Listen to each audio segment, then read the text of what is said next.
Hello વિદ્યાર્થી મિત્રો, કેમ છો બધા? મજામાં ને? ઓકે, આજે સ્વાધ્યાય 7.2 ની અંદર આપણે લાસ્ટ ટાઈમ 3 દાખલા ભણ્યા. આજે એક ચોથા દાખલાની શરૂઆત કરીએ. આજનો આજે ચોથો દાખલો છે એની રકમ કંઈક આ રીતની છે કે ત્રિકોણ એબીસી સમદ્વિ બાજુ ત્રિકોણ છે. હવે એ તો આપણને ખબર જ છે કે સ્વાધ્યાય 7.2 છે એટલે સમદ્વિ બાજુ ત્રિકોણના દાખલા આપેલા છે.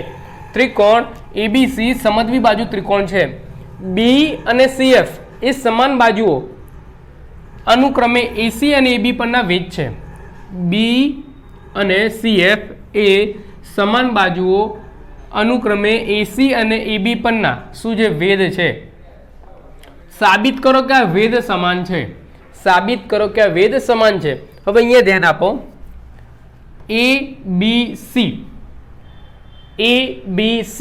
હવે એબીસી પર ત્રિકોણ એબીસી પર અહીંયા શું કીધું છે આપણને? આ જે બી છે, આ બી એ બી કોનો? એસી પરનો વેધ છે. આ બી એ એસી પરનો વેધ છે, જ્યારે આ સીએફ એ એબી પરનો વેધ છે. કોના પરનો વેધ છે? એબી પરનો. આ બી એ એસી પરનો વેધ છે અને સીએફ એ એબી પરનો વેધ છે. ચલો, ક્લિયર આટલું? હવે વેધ હોય એટલે 90 અંશનો ખૂણો બને. આટલું આપણને ખબર છે. વેધ હોય એટલે 90 અંશનો ખૂણો બને, આટલું તમારે ધ્યાન રાખવાની જરૂર છે. Okay, clear? ચલો આગળ. હવે આપણને કહી દીધું કે સમદ્વિ બાજુ ત્રિકોણ છે. અત્યાર સુધી આપણે સમદ્વિ બાજુ ત્રિકોણ સાબિત કર્યો છે અને આપણને અહીંયા કહી દીધું છે કે સમદ્વિ બાજુ ત્રિકોણ છે. હવે સમદ્વિ બાજુ ત્રિકોણ હોય એટલે AB = શું થાય? AC થાય. પહેલા તો અહીંયા લખવાનું ત્રિકોણ ABC સમદ્વિ બાજુ ત્રિકોણ છે. ચલો, ક્લિયર આટલું? હવે સમદ્વિ બાજુ ત્રિકોણ હોય તો AC = શું થાય? AB. તો એ લખવાનું ત્રિકોણ ABC માં AC = શું થાય? AB થાય. AC = શું? AB. હવે સમદ્વિ બાજુ ત્રિકોણ છે તો એમાં બે સમાન બાજુ હોય તો બે સમાન બાજુની સામેના ખૂણા પણ શું થાય? સમાન થાય. એટલે કે AC છે તો AC ની સામેનો ખૂણો કયો થાય? B થાય. AC છે તો AC ની સામેનો ખૂણો કયો થાય? B. એટલે ખૂણો ABC આવું લખી શકાય. ABC સામેનો ખૂણો કયો થાય? B. હવે એ રીતે AB છે તો AB ની સામેનો ખૂણો કયો થાય? C થાય. કયો થાય? C. એટલે ACB. ક્લિયર? કયો થાય? ACB. અહીંયા લખવાનું પ્રમેય 7.2. શું લખવાનું? પ્રમેય 7.2. ક્લિયર આટલું? હવે ચલો, હવે જે અગત્યની વાત કરવી છે, આપણને અહીંયા ઇક્વલ બતાવવાનું કીધું છે કે B = CF આપણે ઇક્વલ બતાવવાના છે. ઓકે, હવે એક વસ્તુ ચેક કરો કે B અને CF ઇક્વલ બતાવવા હોય તો આપણે કયો ત્રિકોણ લેવો પડે? FBC. કયો લેવો પડે? FBC. આ ત્રિકોણ લઈએ તો જ આપણે B = CF બતાવી શકાય. અને બીજો ત્રિકોણ FBC એના જેવો બીજો ત્રિકોણ લઈએ આપણે તો કયો થશે? ECB. કયો થશે? ECB. આ બે ત્રિકોણ લઈએ તો જ B = CF થાય. ઓકે, જો તમે ચેક કરી જો FBC અને ECB આ બે ત્રિકોણ લઈએ તો જ B = શું થાય? CF થાય. ઓકે, B = શું થાય? CF. ચલો, તો હવે તમને એટલું તો ખ્યાલ આવી ગયો હશે તો સાહેબ આ ત્રિકોણ લાવશો કઈ રીતે તમે? જો અહીંયા ધ્યાન આપો. હવે આખો ખૂણો એટલે ABC થાય તો એના જેવો મારે ઇક્વલ બીજો બતાવવો હોય, મેં ABC બતાવ્યા, એના જેવો મારે ઇક્વલ બતાવવો હોય તો કયો આવે? FBC. કયો આવે? FBC. કારણ કે AB રેખાખંડ ઉપર F છે. ઓકે, એટલે FBC શું થાય? ખૂણા ABC ના ઇક્વલ. ABC આખો ખૂણો છે અને FBC અડધો ખૂણો છે. ચલો, ત્યાર પછી આગળ ખૂણો ACB. તો આની જેમ FBC લીધા એવી રીતે ECB. ક્લિયર આટલું? ક્લિયર? ઓકે, એકદમ ઇઝી. ઓકે, ચલો ખબર પડી ગઈ. ABC એની પરથી FBC અને ACB એની પરથી ECB. ક્લિયર? ચલો આગળ વધીએ. હવે આગળ એટલે તમને ખ્યાલ આવી ગયો હશે કયા બે ત્રિકોણ લેવાના. લખવાનું અહીંયા ત્રિકોણ FBC અને ત્રિકોણ ECB માં. ચલો પહેલો તો આપણે એક આ ખૂણો લઈ લઈએ, એટલે ખૂણો FBC ઇઝ ઇક્વલ ટુ ખૂણો ECB. ચલો પહેલો ખૂણો આ લઈ લીધો. હવે ત્યાર પછી કયો ખૂણો લેવાનો? જો અહીંયા ધ્યાન આપો. હવે FBC છે તો FBC એમાંથી આ 90° એંગલ બને છે F આગળ, તો એ કાટખૂણા કહેવાય. એ બે લઈ શકો એટલે શું આવશે? BFC. શું આવે? BFC.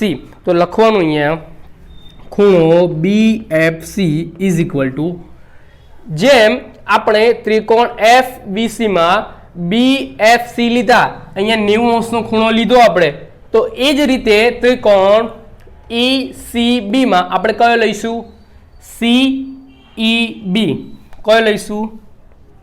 CEB. જોજો કઈ રીતે અહીંયા ધ્યાન આપો. ત્રિકોણ ECB માં CEB લીધા. કઈ રીતે? જો હવે અહીંયા ધ્યાન આપો. હવે B તો B ની સામે C જળવાય, B ની સામે C એક, F તો એની સામે E, અને બંનેમાં શું આવશે? C અને B. એટલે વારાફરતી બંને કેવા થાય? ઇક્વલ થાય. ઓકે, ક્લિયર આટલું? અહીંયા શું લખવાનું? કાટખૂણો. ચલો હવે બે ખૂણા આવી ગયા, તો ત્રીજામાં તો બાજુ જ હોય. ઓકે, હું તમને કહીને થાક્યો, બે ખૂણા હોય, એક તો બાજુ હોય જ, તો બાજુ કઈ આવશે? જોઈ લઈએ. ઇક્વલ છે. હા, BC is equal to CB. BC is equal to CB. શું આવશે? સામાન્ય બાજુ. ક્લિયર એટલું? ઓકે, તો બે ખૂણા અને એક બાજુ એટલે ખૂબા શરત અથવા તો ખૂબાખૂબ શરત લખી શકો છો. પણ આ દાખલામાં ઓકે અહીંયા આપણે કઈ શરત લખીશું? ખૂબા શરત લખીશું. કેમ? કારણ કે વેધ 90° એંગલ બને છે, એટલા માટે આપણે કયો લખીશું? ખૂબા લખીશું. ત્રિકોણ FBC એકરૂપતા ત્રિકોણ ECB લખવાનું અહીંયા ખૂબા. શું લખવાનું? ખૂબા. હવે એકરૂપ ત્રિકોણ થઈ ગયો, તો એકરૂપ ત્રિકોણના અનુરૂપ અંગો પણ કેવો હોય? સમાન. એટલે આ બે ત્રિકોણ લીધા, એના પરથી આપણને વેધ કેવો મળી જશે? સમાન. તો વેધ કયો મળશે આપણને? હવે FBC છે, FBC એની પર કયો ત્રિકોણ કયો વેધ આવે? CF આવી જાય. કયો આવી જાય? CF. એ જ રીતે ECB માં B આવી જાય. શું આવી જાય? B. શું આવી જાય? B. BE CF. જો C સાથે B અને F સાથે E એટલે CF ઇઝ ઇક્વલ ટુ શું આવી જાય? B આવી જાય. ત્રિકોણ FBC માં શું આવી જાય? CF આવી જાય. અને ECB માં શું આવી જાય? B આવી જાય. તો અહીંયા શું લખી નાખવાનું? CPCT. Okay, clear? પછી છેલ્લે તમારે વિધાન લખવું તો આવું વિધાન લખી શકાય. આમ ત્રિકોણ ABC માં AC અને AB બાજુઓ પરના વેધ સમાન છે. લખી શકાય આવું. ત્રિકોણ ABC માં બાજુઓ AB અને AC પરના વેધ. હવે વેધ કયા આયા? CF અને B. ઓકે, કયા આયા? CF અને B. તો લખવાનું વેધ CF અને B સમાન છે. ક્લિયર? ત્રિકોણ ABC માં બાજુઓ AB અને AC પરના વેધ CF અને B સમાન છે. ક્લિયર? ઓકે, તો આ દાખલો તમારી એક્ઝામમાં 2 માર્ક્સમાં આવી શકે. આ દાખલો કેટલી વાર લખવાનો છે? 3 વાર. કેટલી વાર? 3 વાર. ઓકે, ચલો એના પછી નેક્સ્ટ દાખલો ચલાવીએ આપણે. ચલો વિદ્યાર્થી મિત્રો, ત્યાર પછી આજના લેક્ચરનો બીજો દાખલો. ત્રિકોણ ABC અને ત્રિકોણ DBC એ સમાન પાયા BC પર આવેલા બે સમદ્વી બાજુ ત્રિકોણ છે. શું કીધું છે આપણને અહીંયા? ABC અને DBC એ સમાન પાયા BC પર આવેલા બે સમદ્વી બાજુ ત્રિકોણ છે. એટલે પહેલો ત્રિકોણ કયો આવી જાય? ABC અને બીજો DBC. ચલો ક્લિયર આટલું. આ બંને શું છે? સમદ્વિ બાજુ ત્રિકોણ છે. આગળ તો સાબિત કરો કે ખૂણો ABD ઇઝ ઇક્વલ ટુ ખૂણો ACD. ખૂણો ABD અને ACD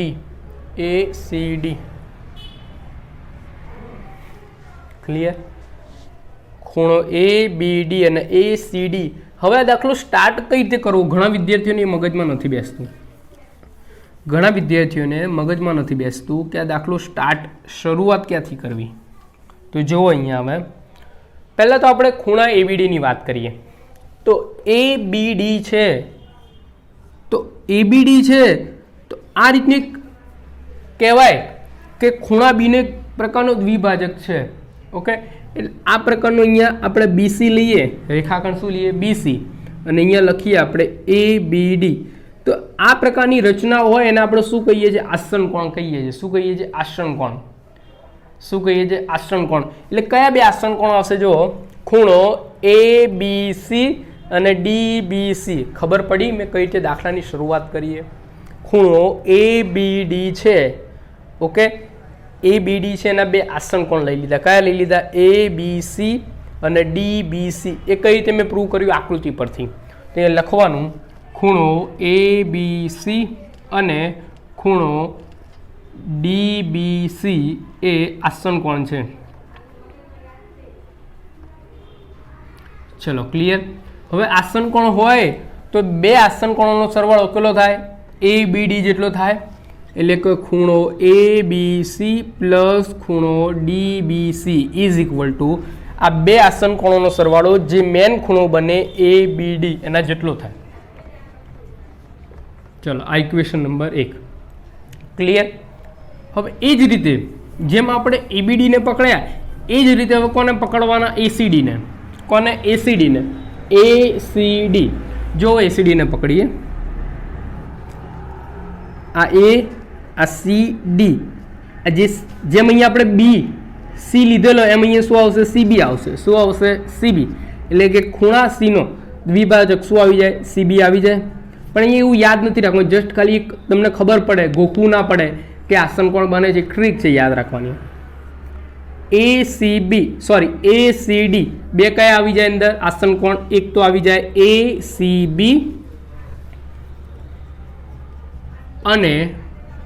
અને DCB.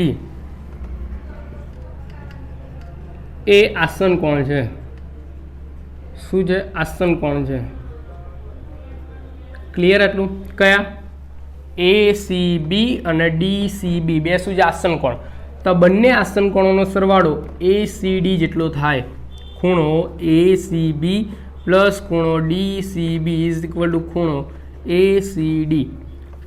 ઇક્વેશન નંબર 2 શું આવશે? Equation number 2. ઓકે ચલો ક્લિયર.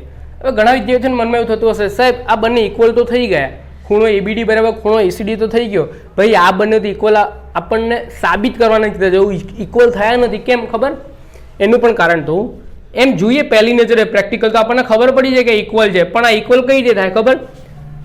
આ બાજુને સમાન હોય, આ બાજુને સમાન હોય તો જ આ બંને ઇક્વલ થાય. શું બોલ્યો? ખબર પડી તમને? હું એવું બોલ્યો, આ બંને બાજુ સમાન હોય, સોરી બાજુ ક્યાં? ખૂણો.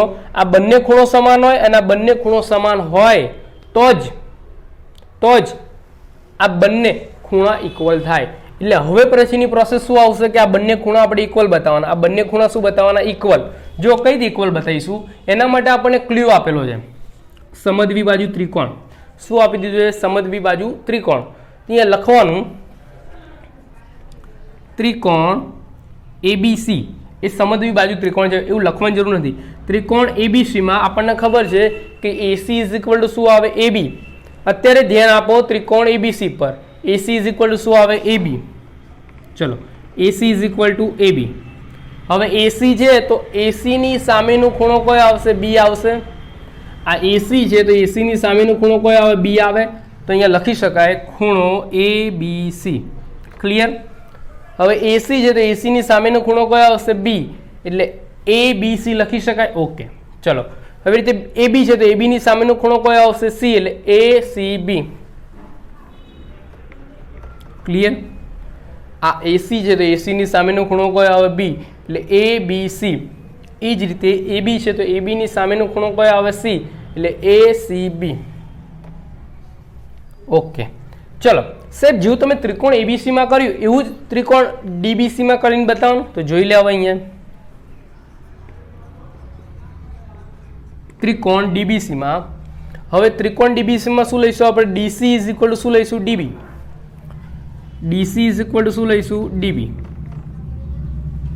ડીસી ઇઝ ઇક્વલ ટુ શું લઈશું? ડીબી. હવે ડીસી છે તો ડીસીની સામેનો ખૂણો કયો આવશે? બી આવશે. શું આવશે? બી. એટલે ખૂણો ડીબીસી આવું થાય. આ ડીસી છે તો ડીસીની સામેનો ખૂણો બી આવે એટલે ડીબીસી. ચલો હવે રીતે ડીબી. હવે ડીબી છે તો ડીબીની સામેનો ખૂણો કયો આવે? સી આવે તો ડીસીબી. ક્લિયર? ખબર પડી શું કર્યું મેં? ઇઝી છે, કંઈ જ નથી. ડીસીની સામેનો ખૂણો બી એટલે ડીબીસી અને ડીબીની સામેનો ખૂણો સી એટલે ડીસીબી. ક્લિયર? આ બંને એકબીજાને ઇક્વલ છે. હવે ચેક કરો કે ખૂણો એબીસી બરાબર ખૂણો એસીબી આ બંને કેવા છે? ઇક્વલ છે. આ બંને ખૂણા કેવા છે? ઇક્વલ. એ રીતે ડીબીસી ઇઝ ઇક્વલ ટુ ડીસીબી આ બંને પણ કેવા છે? ઇક્વલ. જો આ બંને ખૂણા ઇક્વલ હોય તો આ ખૂણો પણ કેવો ઇક્વલ હોય? આવું મગજમાં બેઠું ને ખબર પડી ગઈ ને. ABC is equal to ACB અહીંયા આપણે સાબિત કર્યા. એ જ રીતે ડીબીસી ઇઝ ઇક્વલ ટુ ડીસીબી અહીંયા આપણે સાબિત કર્યા. જો આ બંને ખૂણા બંનેમાં જો ઇક્વલ હોય તો આ ખૂણો કેવો હોય? સમાન હોય. આ ખૂણો કેવો હોય? સમાન. તો આવું લખી શકાય. અહીંયા આવું લખી શકાય કે ખૂણો એબીસી પ્લસ ખૂણો ડીબીસી ઇઝ ઇક્વલ ટુ ખૂણો એસીબી પ્લસ ખૂણો ડીસીબી આવું લખી શકાય. કારણ કે બંને ખૂણા ઇક્વલ થાય. કઈ રીતે? આની મદદથી.